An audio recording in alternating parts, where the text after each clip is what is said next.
దేవునికి మహిమ కలుగునుగాక. ప్రియమైనటువంటి దేవుని బిడ్డలారా, మీ అందరికీ మన ప్రభువు ప్రియరక్షకుడైన యేసుక్రీస్తు వారి పరిశుద్ధ నామములో శుభాభివందనాలు తెలియపరుస్తూ ఉన్నాను. ఈరోజు ప్రత్యేకించి ఆదివారము, ప్రభువుని ఆరాధించేటువంటి దినము. యేసుక్రీస్తు ప్రభువారు జన్మించినటువంటి, లేకుంటే సృష్టికర్త అయిన దేవుడు ఏర్పరచుకున్నటువంటి జనాంగం ఇజ్రాయెల్ దేశము. యూదులు శనివారమును విశ్రాంతి దినముగా ఆచరిస్తూ ఉంటారు. మోషే కాలములో దేవుడు వారికి ఇచ్చినటువంటి ఆజ్ఞలలో ఒకటి విశ్రాంతి దినము. 6 దినములు కష్టపడి పని చేయాలి, 7వ దినము విశ్రాంతి దినము, అది శనివారము. ఇప్పటికీ యూదులు అలాగే మరికొంతమంది అన్యులు కూడా శనివారమును ఆయనను ఆరాధించడానికి ఏర్పరచుకున్నారు. అయితే యేసుక్రీస్తు ప్రభువారు సర్వ మానవాళి కొరకై మరణించి తిరిగి లేచినటువంటి రోజు ఆదివారము గనుక అది పునరుద్ధానపు దినము.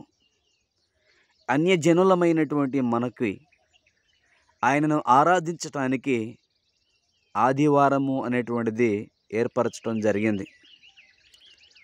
కాబట్టి ఈరోజు ప్రతి ఒక్కరూ కూడా తప్పకుండా ప్రభువుని ఆరాధించుట కొరకై ఆరాధించేటువంటి స్థలములోనికి వెళ్ళాలి. ఏ సంఘానికి సంబంధించిన వారు ఆ సంఘములోనికి వెళ్ళి దేవుడు మీ కొరకు సిద్ధపరిచిన వాక్యమనే ఆహారమును స్వీకరించి దేవునిలో బలపడాలని ప్రేమతో మీ అందరికీ విజ్ఞప్తి చేస్తూ ఉన్నాను. కారణం ఏమిటంటే, ఈ రోజుల్లో చాలామంది ప్రభువుని గుర్తెరిగి కూడా ఆదివారము నిర్లక్ష్యము చేసి పలు విధములైనటువంటి పనులకు ఆ సమయాన్ని వినియోగించుకుంటున్నారు. నూతనంగా వచ్చే విశ్వాసులకు అవగాహన లేకపోయినా చాలా కాలము నుంచి వచ్చే విశ్వాసులు కూడా ఇలా చేయటము ఏమాత్రం కూడా మంచిది కాదు. ఈరోజు ఆయనను మనము మనసారా ఆరాధించాలి.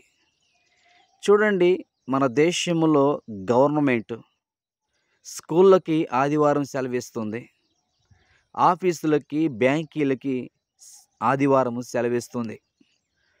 వారు క్రీస్తును బట్టి కాకపోయినా ఏ కారణము చేతనైనా కానీ ఆదివారము సెలవు దినముగా ప్రకటించి వారు దానిని ఖచ్చితంగా ఆచరిస్తూ ఉన్నారు. ప్రియ దేవుని సంఘమా, ఒక గవర్నమెంట్ అలాగున ఆదివారమును విశ్రాంతి దినముగా ఆచరిస్తున్నప్పుడు క్రీస్తు పునరుద్ధానుడై లేచినటువంటి ఈ దినమును నీవు నిర్లక్ష్యం చేయుట మంచిదా? వారు దేవునిని ఎరగని వారైనప్పటికీ ఎలాంటి నియమాన్ని పాటిస్తున్నారో ఆలోచించావా? గనుక మీ అందరికీ ప్రేమపూర్వకంగా ఆహ్వానం తెలియపరుస్తున్నాను. ఈరోజు ప్రభువుతో గడపండి, ప్రభు సన్నిధిలో గడపండి, ప్రభువుని మనసారా ఆరాధించండి. సాధారణంగా మనిషి యొక్క జీవితం ఎప్పుడు బిజీగానే ఉంటుంది, ఎప్పుడు పనులు ఉంటానే ఉంటాయి, ప్రయాణాలు ఉంటానే ఉంటాయి, అనుకున్నన్ని సంఘటనలు జరుగుతూనే ఉంటాయి. ఇవన్నీ సహజమే. కానీ మనము ఖచ్చితంగా ఆయనతో ఆదివారము ఆయన సన్నిధిలో గడపటము ఎంతో ప్రాముఖ్యమైనటువంటి అంశము గనుక దయచేసి ప్రతి ఒక్కరు కూడా మీ సంఘాలకు, కొంతమంది మరి దూరముగా ఉండటం చేతను, కొన్ని సమస్యలను బట్టి, ఆరోగ్యపరమైనటువంటి సమస్యలను బట్టి ఒకవేళ వెళ్ళలేకపోతే మీకు సమీపములో ఉన్నటువంటి ఒక మంచి ఆత్మీయత కలిగినటువంటి సంఘములో, లేకుంటే మీ ఇంటిలో, ఎందుకంటే మీరు బయటికి వెళ్ళలేని పరిస్థితుల్లో ఒకవేళ ఉన్నట్లయితే మీ ఇంటిలోనైనా సరే ప్రభువుతో గడపండి. ఖచ్చితంగా ప్రభు యొక్క దీవెనలు మీకు ఉంటాయి. ప్రభువు మిమ్మలను దీవించును గాక. ఆమెన్.